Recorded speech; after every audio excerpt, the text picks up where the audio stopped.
আমরা যার মান বের করব তাকে সবসময় ডান পাশে লিখবো। যার মান বের করব তাকে ডান পাশে লিখবো। যদি এখানে বলা হয় 10টি পেনের দাম 20 টাকা, এই 10টি পেনের দাম 20 টাকা, 10টি পেনের দাম যদি 20 টাকা হয় তাহলে একটি পেনের দাম কত হবে?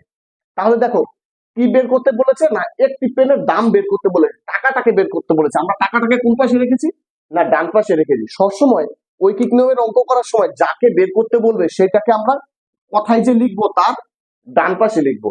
তাহলে এখানে 10টি পেনের দাম যদি 20 টাকা হয়, একটি পেনের দাম কত হবে?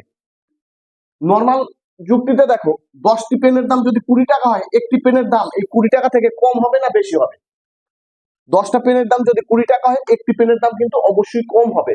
তা সম্পর্কটা আমরা যদি দেখি যে একটি বের করতে গেলে টাকার পরিমাণটা কমে যাচ্ছে তাহলে ভাগ হয়। আর যদি কখনো এখানে একটি লিখলে যদি এখানে পরিমাণটা ডান পাশের পরিমাণটা বেড়ে যায় তাহলে আমাদের সূত্রের ক্ষেত্রে অঙ্কে গুণ হয়। তাহলে এইখানে দেখো 10টি পেনের দাম 20 টাকা, তাহলে একটি পেনের দাম কত হবে না 20 ভাগ 10, কাটাকাটি করলে 2 সমান সমান কত হবে? একটি পেনের দাম 2 টাকা। আবার যদি বলা হয় তোমাকে দেখো সেম এরকম আরেকটা অঙ্ক দিচ্ছি 2 দাগে, বলছে 7 জন লোক 7 জন লোক একটি কাজ করে,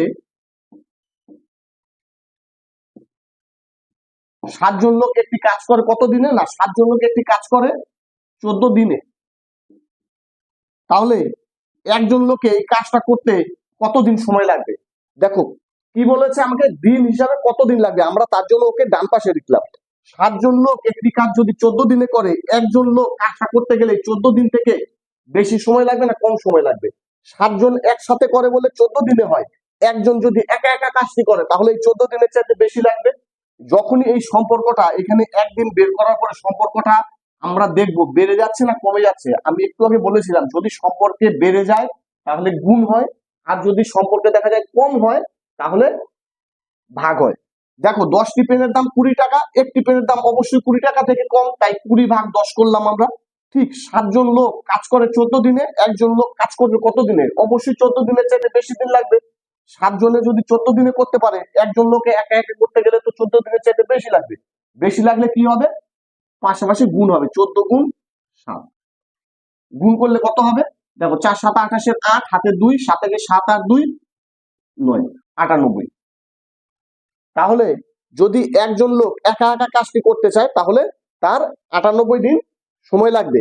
আর এই ক্ষেত্রে দেখো 10টা পেন 20 টাকা দাম, একটি পেন অবশ্যই 20 টাকা থেকে কম, তাই 20 ভাগ 10 হলো 2 টাকা। এখানে দেখো 7 জন লোক একটি কাজ করে 14 দিনে, একজন লোক কাজটা করতে গেলে বেশি দিন লাগবে, তাই 14 গুণ 7 সমান সমান 98 টাকা।